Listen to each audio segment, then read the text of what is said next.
Konservasi tanah dan air terbagi menjadi tiga. Yang pertama ada konservasi tanah dan air secara sipil teknis, yang kedua secara vegetatif, dan yang ketiga secara kimiawi.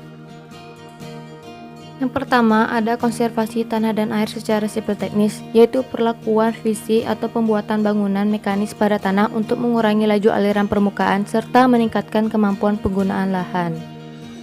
Dengan metode pertama yaitu teras bangku, yaitu serangkaian daratan yang dibangun sepanjang kontur pada interval yang sesuai. Cara pembuatan teras bangku yaitu memotong panjang lereng dan meratakan tanah di bagian bawahnya sehingga terjadi suatu deretan bangunan yang berbentuk seperti tangga, dengan fungsi menampung dan menjalurkan aliran permukaan dengan kekuatan yang tidak merusak.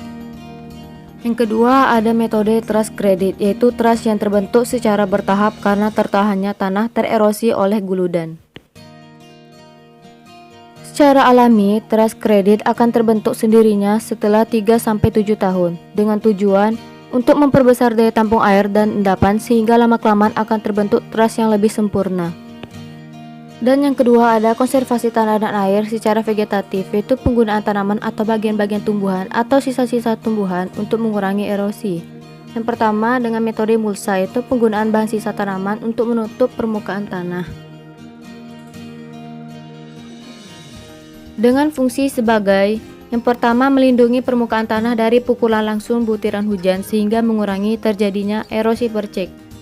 Yang kedua, menambah kandungan bahan organik tanah dan zat hara. Yang kedua ada metode penghutanan kembali, yaitu mengembalikan dan memperbaiki kondisi ekologi dan hidrologi suatu wilayah dengan tanaman pohon. Biasanya dilakukan di lahan kritis yang diakibatkan oleh bencana alam seperti kebakaran dan aktivitas manusia seperti penebangan pohon. Yang ketiga ada konservasi tanah dan air secara kimiawi dengan metode soil conditioner atau pembenah tanah.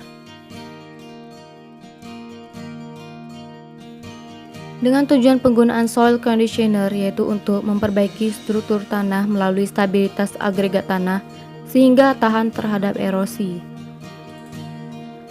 Sekian, terima kasih.